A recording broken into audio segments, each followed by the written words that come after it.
Welcome to another edition of Lone Star Brahmas Inside the Bullpen, brought to you by Fine Life Realty. And now, here's your host, Nick Marek.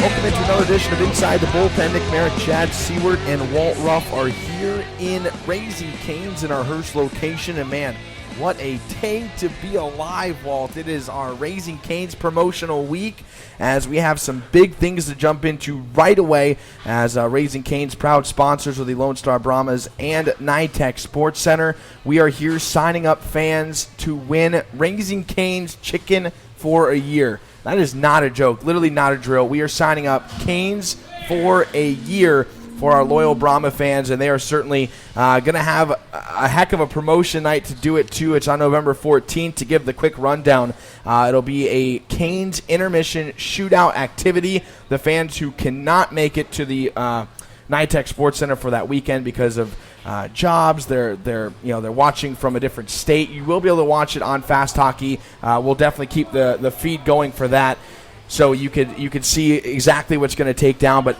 all you got to do is you got a 110 shot right there. You sign up here for the fans, and they can win chicken for a year presented by Raising Cane's. They're really cool there. But, guys, we'll jump right into it. What's going on in our neck of the woods over here? I don't know. We're just talking about a lot of chicken. It's a lot of chicken, Nick. Hey, I got to pump up chicken. Absolutely. I love it here. It's fantastic. I know I told the fiance, and she's like, what? You're raising you can win chicken for a year? Like, oh, I wish I could do that. Yeah, it's no joke. It's a good prize. It's better than getting a pizza or something generic that we've been throwing out. No, coming up, we've got the golf tournament. We're literally a week away from the golf tournament. That's November 15th at Sky Creek Ranch. Team, I hear that you're not going to be able to make it this year. I'm not. I'll make a guest appearance, though, maybe. I think the Brahma fans and team will still see me second half of that event. I've got a call into Ricky Fowler to see if he can fill in for your shoes, but I don't know. He may be. I think Ricardo Rivera and Hunt Nasty Van Pizzle would love that. Hunt Nasty Van Pizzle. It's the greatest nickname that we've got in the office. I think he would be going nuts. I think he already has his wardrobe picked out to match Ricky Fowler. He's likely literally staring at the calendar waiting for November 15th. So, but we're excited for that. That's going to be a good one. Sign-up's going to end, I guess, the Monday of that week. Yep. That's when everybody's got to be in. That's going to be in. It's going to be a good one. Players will be caddies. So Monday of that week being playing the Monday. You got to get a calendar out. Sorry, 9th. Well, this upcoming Monday. Yeah, 9th. Okay, we're good. Sorry, 9th. So get in soon. There we go. Get it in. I talked with Dan. I know they're filling up pretty quick. So yeah, we had a couple more sign up today, so good that's sign. Exciting. Oh yeah, and then also speaking about golf, I have to apologize to OB Connor O'Brien from our Winning Wednesday contest. We had a miscount. I've never been accused of being the greatest at math. I was screwing with him when we were coming down the stairs, and I said I was putting for my third putt. He was putting his fourth. In reality, we were both putting our fourth. I just carried it on from there. So in the end, when we left there thinking that we tied at 8, it's actually he's the champ. You are lucky you don't have that UNT bag out and playing for school. That would be point shaving, and man, that program would go bye-bye real quick. Please. That program can't get any more in the cellar than it already is. And that's my school, but so got a lot of congrats to O'Brien. I saw him this morning, and I said, "You're the champ." But we will have a rematch. I think we're going to create a new hole, either from center ice or from the locker room. That would be incredible, or the parking lot. We'll do something ridiculous. Yeah, OB rocked it. Literally had one practice swing. You're like, all right, might as well try it. Yeah, and he did really well. Yeah, most hockey players are pretty good at golf. There's some sort of hand-eye coordination thing going on there, but. Yeah, he's legit. I'm ready to take him out on the golf tournament. I'll throw it back to Walt too, just so we can clue the fans in case you're listening. We're like, why are we talking about golf on a hockey podcast for the Brahmas? It's part of our Winning Wednesday campaign, and Walt kind of picked it up this year, but kind of share what the shenanigans that we had to witness with OB and Chad over the past week. Yeah, well, we've been having some fun lately. It's all about getting the fans involved. It's the year of the fan. We can't forget about that. So it's been run primarily through our social media. We started with you have to come and find us at some places. We're dishing out some tickets because it's always cool to bring more people into NITEX on our home game nights. But then we started taking it a bit further, having some fun contests with the players and such. We had defenseman Dalton Skelly and John Zimmerman rifling pucks from the blue line. Now we've got golf in NITEX with Connor O'Brien. Who knows what we'll have in store for next week, but it's been a lot of fun on our end, and it's good to see a lot of fan participation. So far, so good. Well, if they're new to the Inside the Bullpen podcast, or maybe new fans across the country, across the world, how can you get involved with the Winning Wednesday? Well, primarily just stay tuned to our social media networks. I mean, it's largely done through our Facebook and Twitter. You log on there, and we'll have some sort of contest, or come find us. I mean, obviously, if you're tuning in from afar, it's easier to participate when we do the contest where you have to guess things. But, just stay tuned. Like us on Facebook. Follow us on Twitter. Instagram doesn't hurt, too. We've got Snapchat. We've got all that. So you got to put little self-plugs in these podcasts every once in a while, especially if everybody doesn't know. So, no, I mean, I think it's great. It's definitely a big avenue that you brought, Walt, especially this year, trying to get that launched. And we'll see the craziness we have coming up in November. But since we are now officially in November, I know you and I were talking about we have to get on the Movember campaign for our team. There's a couple pretty good beards growing in from these guys. I think we'll have to find a way to showcase them, but I know the league's getting involved with that, through the entire North American Hockey League. We'll have to participate as well. We're a little bit slow to the game. We apologize for that. We just got a lot going. I mean, there's a lot going. Hey, we're here. We're Canes. We're winning chicken. Absolutely. Well, we're not winning chicken. Well, that's true. That would definitely promoting be someone to win chicken. We'll eat some chicken later, though. We will definitely eat some chicken. It's definitely... Sorry, Ricardo. No zoos today. I apologize, buddy. Definitely better chicken than my mom made growing up. I could easily do that. My mom's not a cook, but it is good chicken. It is good chicken for sure. It's good chicken. So there's a lot of charity things going on, actually. So the Movember thing, which will be a month-long campaign, military appreciation nights. So we have 3 of them this year. So, and that'll be cool because the NA boys will be in their military jerseys, and the NA3 guys will also be donning the same jerseys for that week. Love it. We'll have a few military charities out in the lobby, promoting their cause throughout that week. And then, our big charity auction. And then, it doesn't even stop in the December. We've got, what do we got? Teddy bear toss. Yep. And then we'll get more on it later, but we're doing a big thing for Star Wars night with Make-A-Wish Foundation. So we'll tap into that here in a little bit. Yeah, the end of 2015, we're going out with a bang. That's for sure. Going big. I think there's a lot for our little staff to do, but we'll be at the hand of it. Also, shout out to Morgan Monfordini here with us, signing up people for our Raising Cane's Chicken competition, getting in some big things with the promotion night, too, so you can check out all the mascots we have coming up on Friday night. Our next home game on the 13th. Oh, yeah. That's going to be our local Heroes night, mascot night. Always a fun time. Look for Brick Boy. He's been hitting the gym. He's ready to throw down. He's been prone to drop the gloves, too, from what I hear. Every single time he's out there, he's looking to mix it up. He is still going. I wonder if Mongo is going to be able to challenge him this year. I don't know. The thing about Mongo is that he is a third-degree black belt, so he is not one to be trifled with. But Brick Boy's tough, and, hey, he's the toughest mascot in the league, so bring it. We'll keep it going. We'll have some fun, too, broomball action on that game. Kind of to go back to the charity talk here really quick, too. I think Brick Boy wants to throw down with that crazy cat from Wichita Falls. Oh, that'd be something. I'd be okay with that. I don't know. We'll have to put a call into Crazy Cat and see if he's down for a throwdown. The kitty grabbing hold of the horns. He can't use his go-kart, though. And he the one that uses the four-wheeler? Yep. Or ATV. Yeah. ATV, somebody has four-wheeler. go-kart. I think Wenatchee had a... you guys always used to talk about Rio Grande Valley. Sir Sting-A-Lot or something? Sir Sting-A-Lot. How great of a nickname is that? Man, it's ridiculous. Rest in peace, Sir Sting-A-Lot. Rest in peace. I guarantee you somebody down in Hidalgo, Texas put that on for Halloween. Just rolling around. Awesome. That's a great costume. Hey, it's the perks of working with a defunct team, I guess, now. Yeah, I don't know. Is that true? Hope they come back. They could. There's a chance. Okay, I don't want to... whatever. I'm going to throw them under the bus here, but really, really funny on the summer. This is right when we were in the process of bringing Walt on board here with us.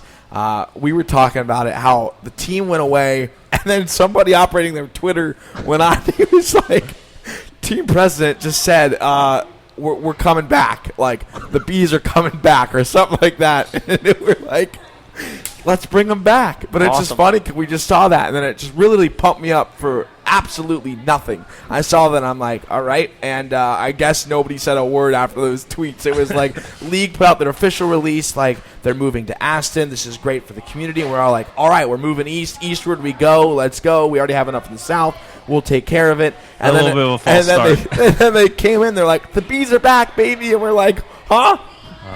Who's coming back? Someone on their social media team was not on the same page because that was a pretty comical 48 hours. I mean, like you said before I was even involved, I'm like, oh, man, what is going on here? We should talk about the South. This season it's weird because we're missing two teams. I mean, Wenatchee, they're being in the South last season was kind of BS, whatever, because they're in Washington. But without Wenatchee and without Rio Grande, I mean, there's only 5 other teams, so our fans are getting a healthy dose of Amarillo this year. We've already played them 5 times, and then we got them 4 of the next 5 games. We already won the series against them. Yeah. Oh, yeah, 5-0. Battle of the Cattle. Well, so the best they could do is tie. Battle of the Cattle this year. The best they could do is tie at 5-5. Yeah, need an overtime point. Yeah. And secure this year. Which is, it's so weird to think about. Like, I've said it this entire podcast. I can't stand that. We're early November, and it's like, come on, we're already winning a series that goes to April. I know. Just the way the scheduling. And we haven't seen Odessa yet. Yeah, it's weird. It's really weird. So, hey, shout out Nick Nollenberg over in Odessa. We'll see you soon, buddy. Can't wait to meet you. Hey, did we talk about Shreveport last time? We didn't. No, so big news there. That is huge news.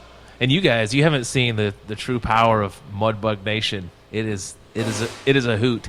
They so Shreveport announced that they're back in the the Hirsch Coliseum over at the State Fairgrounds in Shreveport.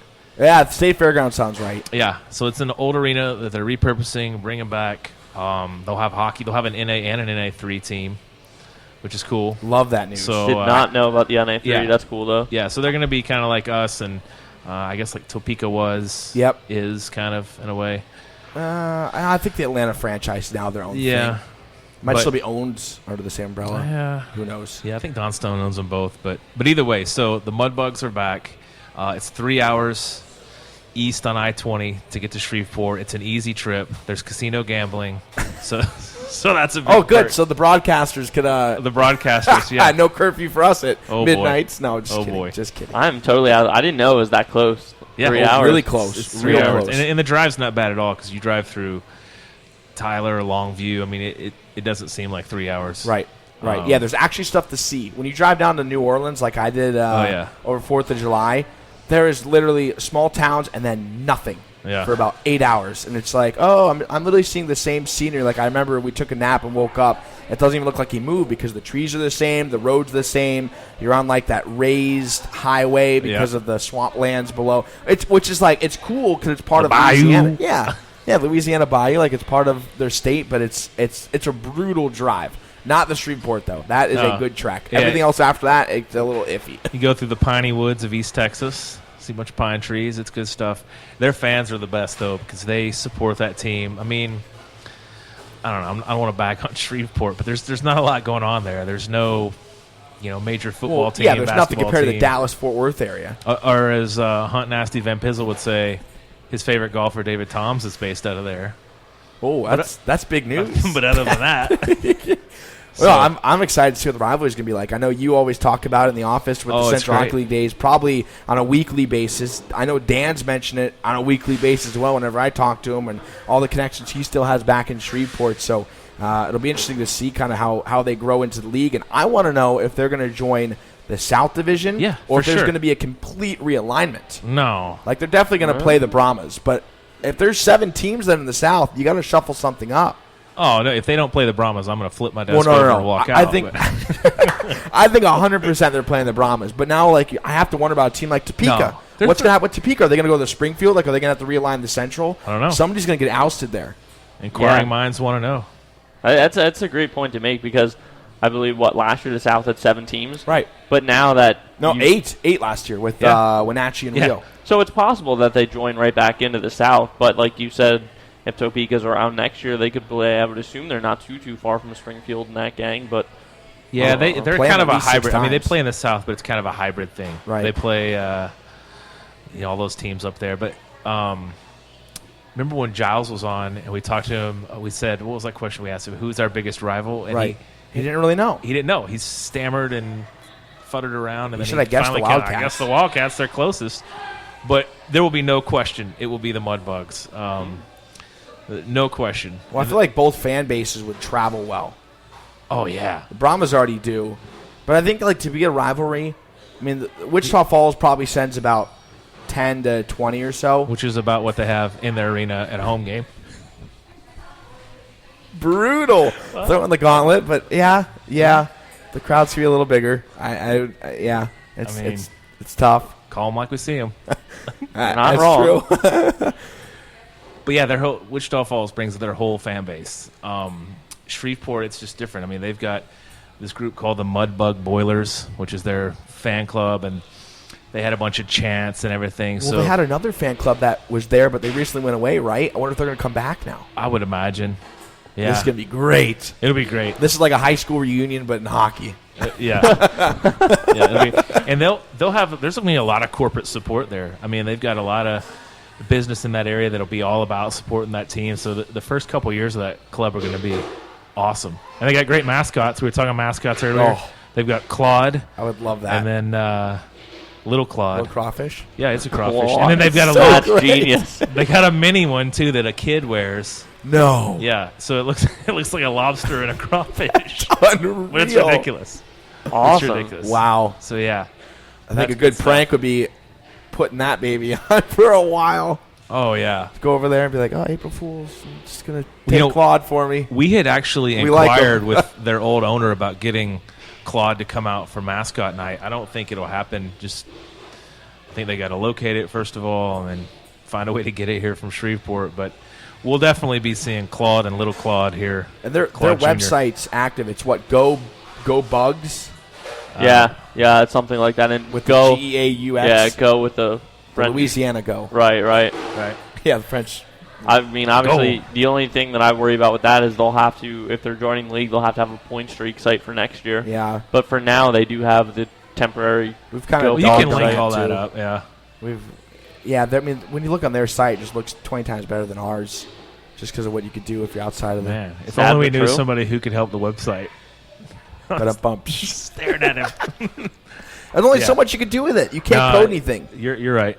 Yeah. You're right. It's brutal. It's just a plug and chug. It's just one of those throw in an app. That's all you can do. Plug and chug. We tried. I think I actually tried once. I tried adding a code, and then our front page got messed up. Remember, you were like, Oh, "Our yeah, page is yeah. down." Yeah, and it I was was like, all wonky. "That's weird." So I had to call into Point Streak support, and they said like, "Oh yeah, we found some codes you put on the multimedia page," and I'm like, "Okay, great. I can't even embed our personal Twitter without it messing up the front page because that's how it's wired." You know, it's interesting. Do you go like, okay, you're a Flyers fan. Do you go to their website or do you go to their app?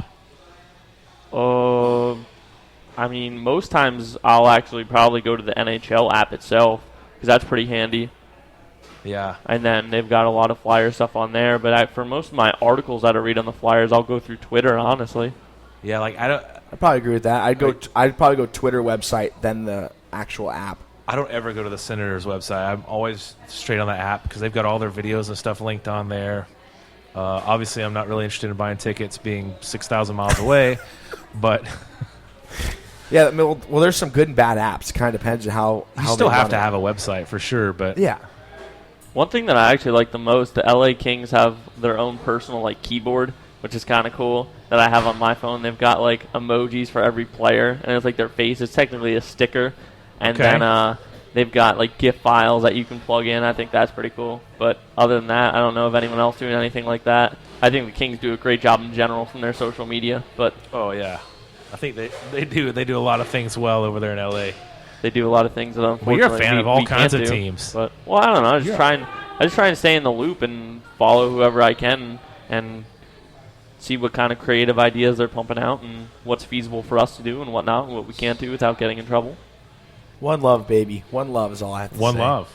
One love. That's Raising Canes. We are here at Raising Canes. the fans are starting to flock in here now to sign up for their. There's quite a few. You can hear them in the background. Great turnout. Yeah, definitely happy with it. Raising Canes shootout intermission activity. They're pumping up some chicken out here, huh? Oh, 100%. That kitchen is busy. I've been eyeing some of the combos that have been coming out and just wanted to walk one over here. All right, I see our boy John in the back there. Maybe he could. John, he is the original Winning Wednesday winner. He is. So devout fan. Okay, for a Winning Wednesday, might be in for the year of the fan. I don't know. I would think we got that going too. Keith Hendon might lose his belt. Well, he's going to have to lose his belt. We got to pass the baton on. I don't know. Yeah, we're going to have to really. Who's going to step in those shoes? A couple guys already rising. He would definitely be one. He is an up and comer in the year of the fan contest. No, I think for Winning Wednesday we should get a 100-piece combo and see. So you can eat it? Who can eat the most of it? I think we should do an intermission and then just have us put some pails out there in case somebody can't do it quick enough. How about the hot dog? The hot dog eating contest was pretty rowdy. That was funny. Cool. Pistol Pete, skinny old man, mows down 3 like motored those down. Hendon was trying. I was really pulling for him. He was working it. He would have the water dip technique going. He should have taken a page out of Corbin's book. Sometimes doesn't funny. work. Doing that promo video was cool. He tried to dunk his hot dog in the water too, and ended up just squirting all over him when he bit into it. It's like, yeah. He's a goalie. You know, they're a little different. I guess so. Speaking of goalies, though, Connor O'Brien's new pads that he got this week, those are sweet. I'm in love with those things. And I was told he is not getting a mask. Oh. Sticking with the plain white. No, he is getting it painted. Or something? He's getting it painted. Really? But just one solid color, I think. Man. And then I'm a big fan of mask art. Yeah. See, we talked about this at lunch. Yes, Walt and I did too. Same thing. We're like, if I was a goalie, I would have ridiculous stuff to make me stand out. You know, you guys know what Dave Art is? Have you seen that? Yeah. Okay, so we've got a guy in the men's league. Season ticket holder, Brahmas, Greg Perry. He's got one of those masks. It's ridiculous. I'll show it to you sometime. Wow. Yeah, he plays in the C League at NITEX. Yeah, it took him like a year to get, and it's pretty crazy. I mean, I bet that's awesome. It is pretty awesome. And then Kaspersky's getting pads and a helmet. I believe he is getting a custom helmet done. Really? So I had some fun on Monday or Tuesday with our camera, messing around with O'Brien. And we'll have to share that on Instagram too this week. Yeah, Big I Instagram know. share. I shared that on my personal one. I loved it so much. But yeah, we'll get some stuff out. I saw Corpus Christi's goalie got some new stuff yesterday, the day after. That was pretty cool to see Graham Hunt's new stuff.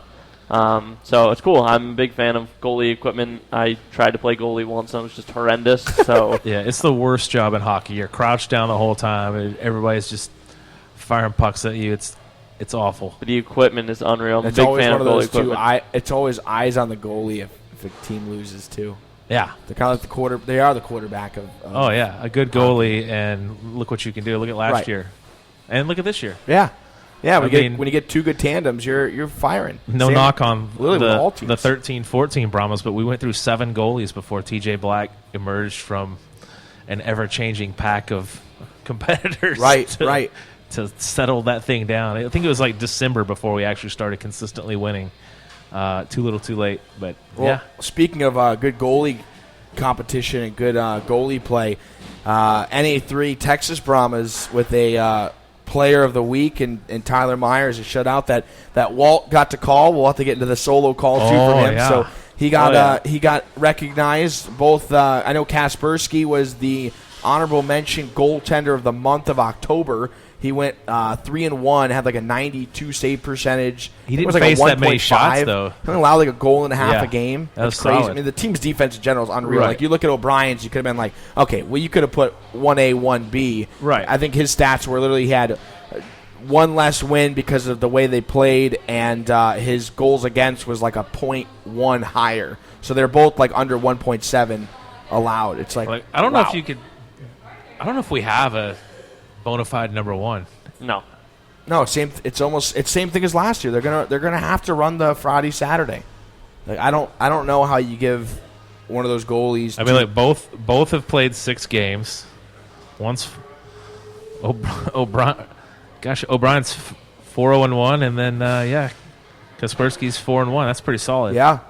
And our their save percentage Darian is Hansen, both ridiculous. 6-0 in Aston. He hasn't lost. East Player of the Week. What about Good for Gunner? him. Gunner Rivers. Gunner's doing really Gunner's- well. yeah, he's he's- become the number one in He's Odessa. number 100% over Schatzer. Yeah. Dean Schatzer there.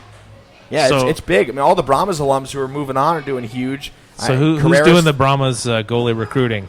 Someone's doing a good job. Not me, but I wish. Is that Jeff Potter, Al Rooney? Yeah, one of That's those some two solid guys work. doing great. I think it was the combo of all three of them too. Well, I know for a fact too that Al brought Brandon Peronin obviously on the NA3 team, but it was one where I don't think he allowed a goal in both All-Star games of the Lone Star Brahmas camp. So everything plays out well with him and Tyler Myers doing phenomenal right below the Brahmas. They both might get a bump up to the NAHL. We'll kind of keep an eye on it, but hey, never say never. There's a lot of people that are NA quality on Al's team this year because he's a lot younger, which I think is a big move for him to make and to kind of be in that growing process of players. So that's huge. That team is good, and they're finally hitting their stride. They're undefeated on the road. They've got some big contests coming up this weekend. 10-2-2, right? I think something like that.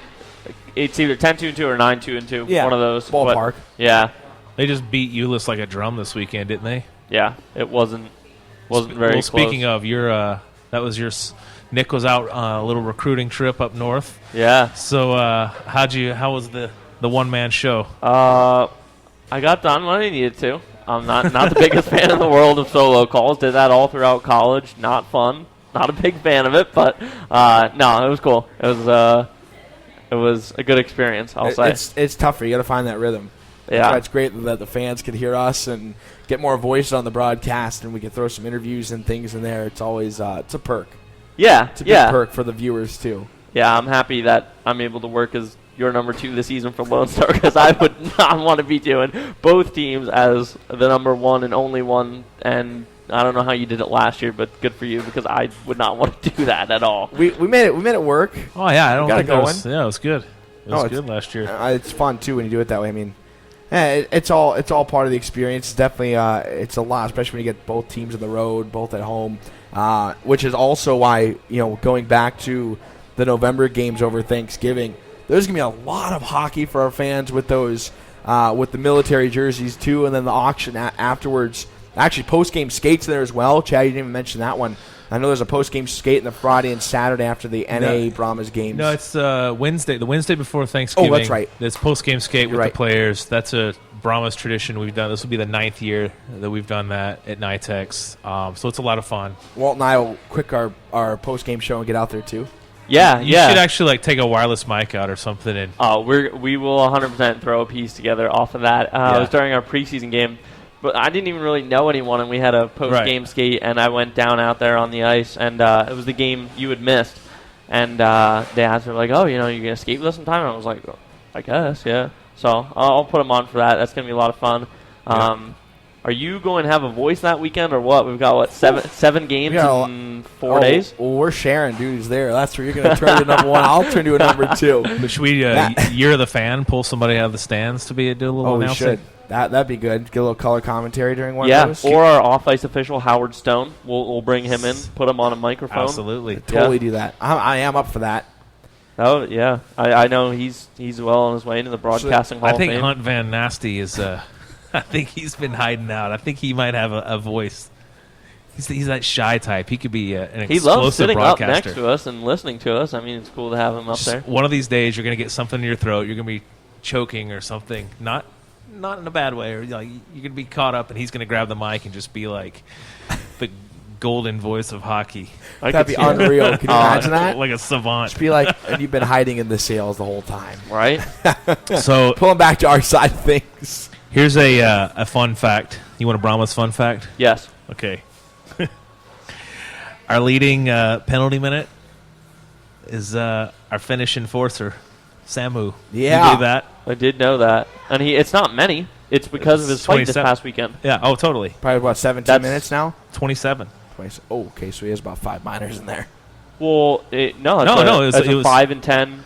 And a 10 for not having the tie down. He didn't have his jersey tied down. He got 25 on for that one minutes. fight? 25. Yeah. No way. Yep. Wow. I did not not. one-liner. I totally forgot about not having the jersey down. That's crazy. Well, yeah, if we wanted to talk about the plethora of things, I mean, let's talk about our defense. We've got, unfortunately, we lost Patrick Gossage last week. We didn't really get to touch base on that, but he's now with the Minnesota Magicians. So. I mean, good for him though too. Right. That's just We- the we- casualty we- of having too many D-men. We wish him the best, and we still do. We have 7 now, and it's to the point where last weekend in Amarillo, they sat John Zimmerman on Friday, and then they sat Dalton Skelly on Saturday. So it's a rotation. That's not surprising for Chad and I, because last year they did the same thing when they had too many D-men. It's just like we got to give the guys looks. We don't want to constantly sit the same people, so they literally they'll just rotate it. But then the chance somebody's sick or happens to knock on Raising Cane's tables here. Formica here. Yeah.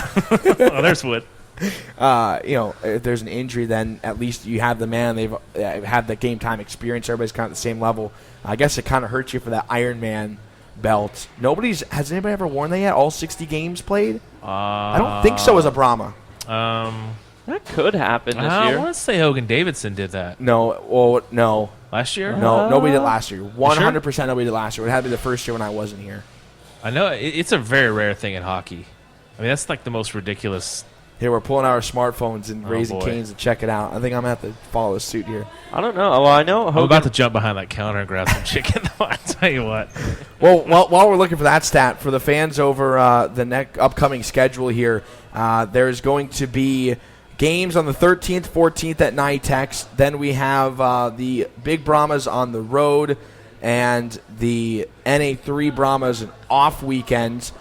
Then over Thanksgiving, it's going to be a craziness in NITEX. There's 6 total games. The Lone Star Brahmas play Wednesday night before Thanksgiving, Friday night and Saturday night. The Texas Junior Brahmas play Friday afternoon before the Lone Star Brahmas game. Right. Saturday afternoon at both 2 o'clock before the Lone Star Brahmas game, and then again on Sunday afternoon. So there's going to be 5 games in the 3-day weekend, and then the 1 extra on Wednesday. It's crazy. So Wow. good for us with hockey fans, but You want a fun fact? yeah, Yeah. here it comes. O'Brien and Kaspersky 3-4 in the league in goaltending. Yeah, That's solid. yeah. Yeah, and I mean, Only guy, and then the other guy ahead of him is in our division. Capelmaster. Yeah. And then the Janesville's goalie's Janesville. pretty unreal, right? Janesville's got it. They've got a really good tandem too. I remember when I did the feature piece on O'Brien versus Capelmaster. That was when Capelmaster was number 1 and OB was number 3. And now, by the way, we're going to throw our second goaltender in the top 5 as well. And then They always do well. Janesville has some great goaltending as well. Same thing as here, just a good program put together well. It's easy to succeed that way. Of course, I did that little spiel to delay you guys' time, and nobody telling me who got the Iron Man. I looked it up myself. I looked it up. Oh, okay. Pat Egan had 59 games. Nobody had 60 last year. Wow. Right, I knew that. But what about? So he must have. He led the way with 59. I'll look back one more. That was what I wanted to know. Well, I had the 13, Brahmas 14, there's history. no way. There's no way. That team changed over 16 times throughout the year. It's probably true. There was the only 2 people I would think of would be like Hudacek if he made it, or No, because he left mid-season. Lasan. Well, no, he didn't leave. He was hurt. He had some knee injury. Oh, Lasan might have been. Hey, kudos, the alumni report. That was all Nick. That was awesome. That's a good feature. And then We'll do it monthly. yeah, A so lot of people like that. I've had several emails. People want to know about our man Ludwig Larson. He was left off your. Oh, alumni okay. report. I mean, it's hard to give everybody love because we have. I mean, you saw on the top there were 21 active players, D1, D3, and then many more in other leagues across the United States. Larson played in the game. He played in 1, but I think they've had a handful of them. But that's nothing statistically to report yet from Ludwig. Kind of same thing from other guys. There's some guys who haven't yet played a game yet. Their season hasn't even started yet for a few of the D3 programs. So I mean, there'll be more guys featured in the coming weeks. I don't even know if I mentioned Sola. If you have 2, he's kind of the same deal. Played in, I believe, 3 games. So he played about half their games, but no points. I think it was a -3. But I mean, again, these guys are sometimes when they're freshmen, they got to figure it out. Well, he's a D-man too. D-man don't always pile up points unless you're Eric Carlson. And then Like what I yeah, did your there? boy. Yeah, I did like what you did there. Or John Klingberg. We'll throw it back to to Dallas. Yeah, there you go-to go. guy here. Another Swede. Yeah, big Swede. So we'll keep posted every beginning of every month. Either Walt or I will go back through it and check out what the alumni is doing in the higher leagues. I'm looking at now, too, by the way, nobody touched 60 in the 13-14 season either. Yeah. It was Lasan had 38. He led it. And then Mike Crowley had 34, but he didn't start the year with us. So nobody's yet to hit the Iron Man, and it's not going to happen, I don't think, from this D group. I mean, I'm trying to rack my head. I know it's happened. We definitely have had it happen for the Brahmas, but, I mean, it's going back to Central Hockey League. Maybe Adam Hogg, local guy. Well, local now. I think he hit all 60 one year. Wow. If I had to put a guess for this year, I could easily see Peter Bates. He's a workhorse. Yeah. Barring any, God forbid, injuries, hopefully not, I could see him getting in all 60. I can see that. Well, basically, you really just have to see somebody who's, I mean, it sounds bad, but who's reliable every day and can't get injured. Him. I mean, there's always fluke things that happen too, but I agree. I think there's quite a few that could do it too. Unfortunately, the goalies are out now. Nobody's going to. Can you imagine that if a goalie got an Ironman? All 60 60 games? That'd be unreal. Well, you could do it in the NA because you only play Friday, Saturdays. Right. Except for that rare thing like we've got with Thanksgiving week. Right. Or Martin Luther King Day. You could pull it off. Like Blaine. You'd be in trouble in Blaine. 4-4. You'd be hurting. I mean, for That'd be sure. tough. So, yeah, that's interesting. The thing they always fight is somewhere around December or January, some guy gets sick. And That's true. And then 10 more go down. Well, I'm hoping that the flu bug's kind of already gone. Yeah. Actually, I think it was Gozic that spread it. That's what the guys in the room were saying. So then the funny part is, I guess, from Dan's side, if they were going to make the move to get him some playing time in Michigan, should have pulled the trigger a little earlier. Could have kept the guys healthy. No, just kidding. That's terrible. That's terrible. But, hey, shout out to his entire family and Bob Gozic. We good people. We appreciate everything they've sent me an email too. We've talked to him numerous times. I know Walt talked to their entire family and Blaine for part of it when we're scrambling with some of the internet issues there. I mean, it's great. He's going to do well. Nothing at all to bash about alumni. I mean, heck, they're great. We've had great players and great guys in Brahmaland, and it's just really fun to see what they do after their career. But I know with the whole change of rules, we kind of wanted to talk on this too. That we've seen come into this league. We had the the implement of the 3-on-3 overtime before Walt's solo call. We had a chance to check out the first one at home against Amarillo, which Birdie flew literally. Wichita Falls. Oh, Wichita Falls, yes, not Amarillo. But he did fly. He did fly, that for sure. And fans hey, loved it. Shout out to Megan Sullivan for capturing that. Right? People love that photo. Everybody loves it. That's pretty clutch. Hey, I'll give the sneak peek on the podcast for you listening for 30-plus minutes here. It's definitely featuring on the program cover of some kind. Whether it's going to be the main feature or part of it, or we're still trying to figure out if we want to do a collective, like a collage, if you will, with a lot of players, or kind of feature one on the front and then just do a collage in the back. Yeah, there's a fan vote in there. Yeah. I mean, they've commented, but that's kind of what we've heard. Yeah. But everybody said Birdie. They want the Birdie jump. They want that to be a picture. part of history with the Brahmas. So that could go on to be a Acme Brick poster night winner. Ooh, it spoiler could. alert. Yeah, well, we've got another poster vote up right now, right, Nick? Yeah, we do. We do. You have to visit LoneStarBrahmas.com. Check that out under the Community and Year of the Fan tab. We're trying to look for the early sneak peek. It looks like it's a three-way push right now with Brandon Estes leading the way. Union commit. Dalton Skelly is right behind him, literally by, I think, 20 votes, and then about 30 below that is the goalies. Scott Plord just got a kid's meal. Just want to throw that out there. No way. You got a it. little mini cup. Oh, boy. Oh, Scotty. Box office connoisseur. Absolutely. The man of all men, Scott Plord. It's good stuff. So, wait, what do we think about that 3-on-3 overtime? 3-on-3. I think it's good. Anything that avoids a shootout. I think I'm a big hater of the shootout. I think it's boring, goes on forever. I mean, I like the whole fact that you can have a winner and a loser, But maybe I'm old. Better than and college hockey old-fashioned. with ties. I like ties. I like hate the old school. ties. I like the Olympic way, the old school. 5-minute overtime and that's it.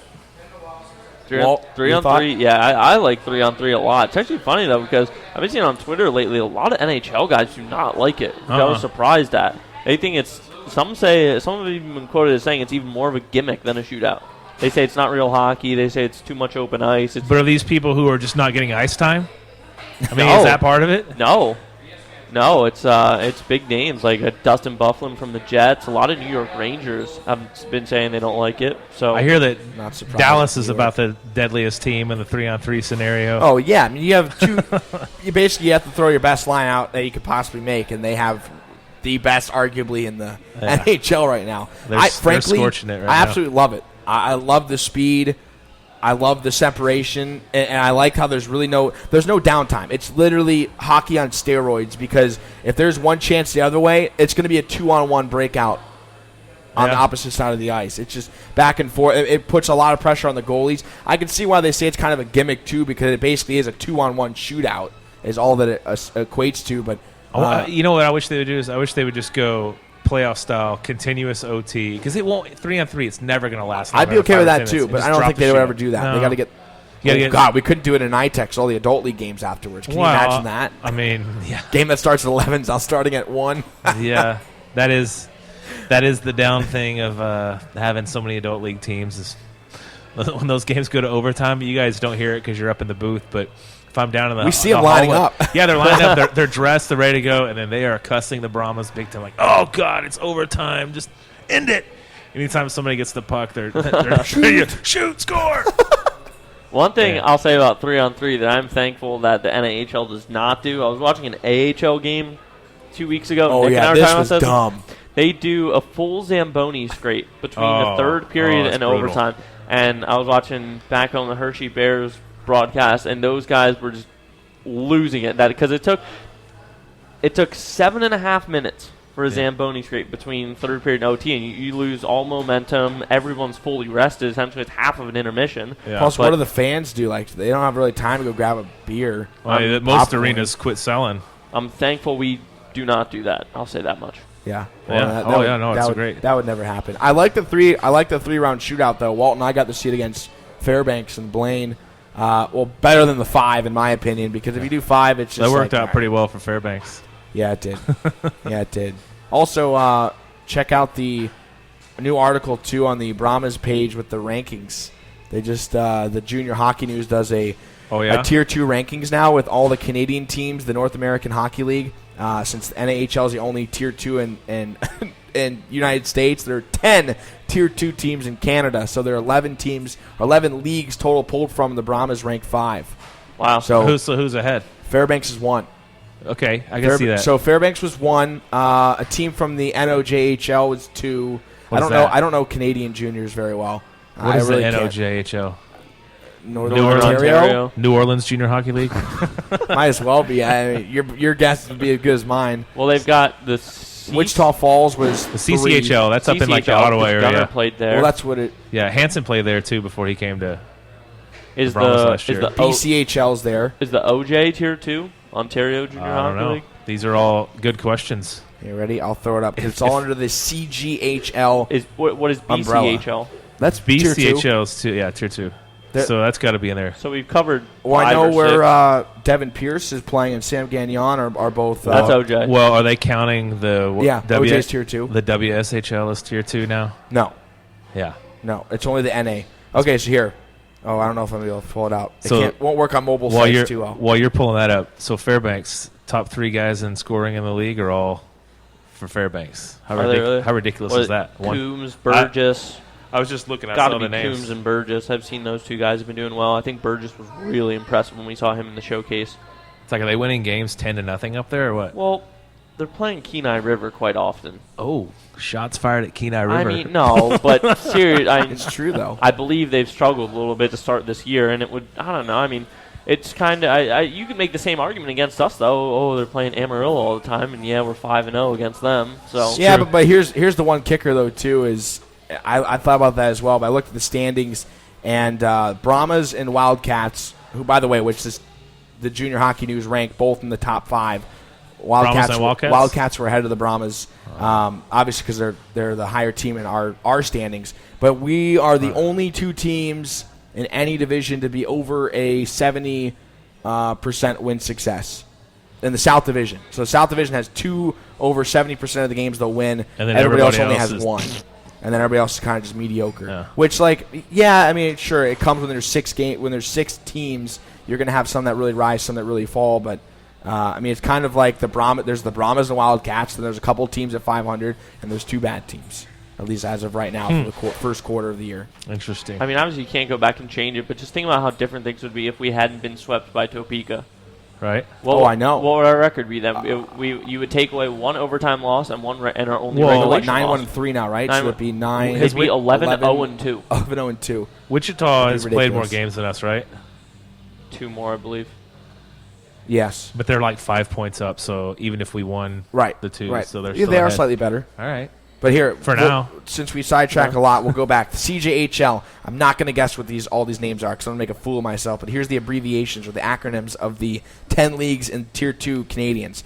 The BCHL, the AJHL, the SJHL, the MJHL, the SIJHL, the NOJHL, the OJHL, the CCHL, the QJHL, and the MHL. There's 10. And then the NAHL, which everybody does know, is the 11th. It's too much HLs in there. Yeah. Hockey League, Hockey League, Hockey League, Hockey League. Highlights. That's nuts. Well, so bravo to Wildfong, Potter, Rooney as well. Man, that's good for the NAHL too. I mean, huge. 3 teams in the top 5 when you were going up against 10 other leagues. Oh, by the way, they aren't just it's not just some guy like us on a podcast making these rankings. They said there's over 36 scouts in North America making those rankings. How much are based in Canada and / how many are in the United States? I don't know. Speaking of scouts, we've had quite the flow of scouts coming through NITEX lately. A lot. Big. A lot of guys. So big. I would expect having some signings here pretty soon, probably before Christmas. It's cool going down. Well, I mean, I won't go into specifics, but after the Wichita Falls weekend, I went down in the locker room to try and grab Berardinelli for an interview, and they were using the equipment manager, Mark Reepe's room. There were a couple scouts and individual meetings going on in there, which is cool. So it's good to see firsthand that we know for a fact that players are being talked to. Well, yeah, like former Brahma goalies and former Allen American goalie Steve Silverthorne he's the assistant coach with Bentley. So he was here at that last set of home games, and he was scouting quite a few people, actually, on both sides. From both sides, yeah. Both sides for sure. That's He's Wichita Falls? Yeah, and he was saying, boy, these goalies, these are some good goalies. Yeah, they saw Kapellmaster O'Brien and Kaspersky. That's crazy. You'd be happy with any of those. Yeah. It's unreal. Well, Matt, you mentioned the Janesville Jets being up there, too, in goaltending. Their last year's goalie, Matt Jarusik, is the starter in Wisconsin this year. That's right. He's a freshman, right? He's a freshman starting. How about Cupper getting a little shutout in his first start? Yeah. That's pretty good That stuff. was huge. Yeah. Against University of Maine. That's a good program, too. It's not like it's a Joe Schmo or a D3 team. Or when they cross-league it. Crazy. I mean, there's Brahmas alumni that are going to be doing well for quite some time. So we'll have quite a few D1 commits here before the end of the year. Definitely more than last year, I think.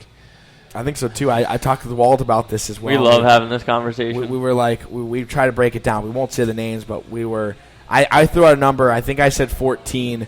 And I know 14 from this team? 14 from this team. And it gets laughed at a little bit, even by the players. They're like, there's no way. There's no way there's 14 of us. But if you think about it, last year had D1. 8 D1? I don't know, though. Last year, a couple of the guys played just a couple games. But then I guess part of it, too, is like, can I include like Vanderbeck, who's technically committed to Colorado College next year? No, I mean, the guys that are on the roster right now. On the roster right now. The 23 guys. You got 23 max. I will mark this podcast was episode 14 for us. Yeah. 14 to 14. There's going to be around 14 commits. All right. So here we'll bet on it. The loser buys Raising Canes for the rest of us. So what do you say? He's at 14, which is ridiculous, so he won't win. But so are we going like players who will commit by the end of this season? Yes. D1. Yes. Well, by the start of next season. No, by the end of this season. No, because some people sign in the off season. Yeah, like what? True. Okay, so it Hey, had to one be of about one the of start our of one of next the year. one of the Brahmas and the alumni, Thomas Aldworth, was originally going to go D3. Ends up in Quinnipiac in his freshman year, 6 points, 6 games. Yeah.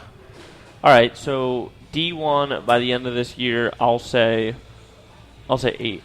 Because we're already sitting at, what, 3? Wait, okay, are we saying like May? Like season's over, how many are committed? Yeah, okay, let's say All right, when well, the I'll season dock ends. mine down 2. I won't go too much to make you guys mad. Okay, so far you got Fallon at We already have Princeton, 4. Yeah. Clark There's at already Ferris. Who? Estes, Union, Estes, and Tava Air Tava Force. Air Force. Okay. So, and you're saying 8? So 4 more. Yeah, Cool. see, there's going to be a lot more than 4, man. That's what I'm saying. Yeah. You know. Although, I guess part of it, though, too, hang on, but see, this is part of the question. Estes, he's not a commit till 17. He's committed now to but him. as long as you commit, period. As long as we can put that college I'm logo. saying 8 more. By the end of this year, then 8 more to be 12. All right. That's 2 forward lines and a D pair. Yes, that's going to happen. Oh, I'm thinking we're gonna have more than 4 more. I mean, I'll cut it in the middle and I'll say 9. So All I think right. we'll have 5 more D1 commits this year. Well, then I'm going to ball out and say 10. Why 10, not? 10 total or 10 more? 10 more. Well, see, then you're at my 14. Yeah. So you just laughed at it 2 seconds did. ago. But you'll talk me into it. You'll talk me Love into it. jumping off the All right, bridge. well, I guess nobody's going to be buying each other box combos because we're all kind of close to agreement I there. mean, it's very feasible. I don't know. Yeah. I mean, frankly, I know it sounds bad, but at this point, it comes down to kind of player situations and whether they're going to wait for the right deal, if they're going to take the first one that comes, or This is true. there's a feeling out curve with it too. So it's not just like, oh, here's a D1 commit or a D1 offer. It's going to stay there for 20 days. It's like I need to know by the weekend because these scouts have to lock them up or move on. They don't have they're trying to build their program too. It's tough. You wait too spot to long, be and in. these schools And you are miss all it. filled up. Yeah. Right. Or And then you're playing for TCU. yep. Oh, okay. Well, maybe not. No. I mean, They want to be club hockey. no. Of course, Be of cool. course not. Be It's cool to play in. just a scenario though. Go from the D1 scholarship to club. you wait too long and you're left out. Well, the one reason you want to do that is because you love Texas, which I wouldn't blame you for, and you want to just go to a good school like Actually, TCU. If TCU did get somebody like off our team now, how unreal would they be next year? Oh my God. Say club championship. Like, hockey's not a sport where one guy could completely change the game. Right. Like, Right. basketball kind of is. Yeah. You get a Oh, microchip. 100%. I wouldn't even say kind of is. It But- is. But it would be it'd be fascinating to see. I It'd be definitely. kind of like Vidmar in the NA last year. Just Yeah, true. Just Just- toying with people. Right. Yeah, and I can't even dog on club hockey because I guess that that's where I came That's from. where you came from. That's where literally I came from. But I mean, yeah, programs can get that level of competition if they can sell the right things, and a location will be one of them. Good education. We'll see. We'll see what happens. All right, so we'll You mark guys- that up. And You guys ready for some chicken or what? we're ready for some chicken. Except for Walt. Yeah, I'm ready. Walt's born ready. Let's wrap it up. We will wrap it here at our Raising Canes. We appreciate you guys for joining us on this episode. Sorry, we thought it was going to be a short one. It ends up closer to an hour than we thought. So for sticking with us, kudos to you. I guess we'll have to be buying you guys some Canes combos as a well. big crowd Well, here. maybe you could buy your own. Just come out to sign up with us at NITEX later on in the year. We'll have more promotions to sign up for our Raising Canes Intermission Shootout activity on November 14th, where we will be giving one guaranteed free Raising Canes for a year out of those 10 shooters that you will see during the first intermission on the November 14th home game against the Amarillo Bulls. But on that note, we will say adios. There's some Canes sauce calling for us for Chad Siewert and Walt Ruff and Morgan Monfredini for helping us sign up all of our contestants here today. I'm Nick Marek, and we will see you next time on Inside the Bullpen.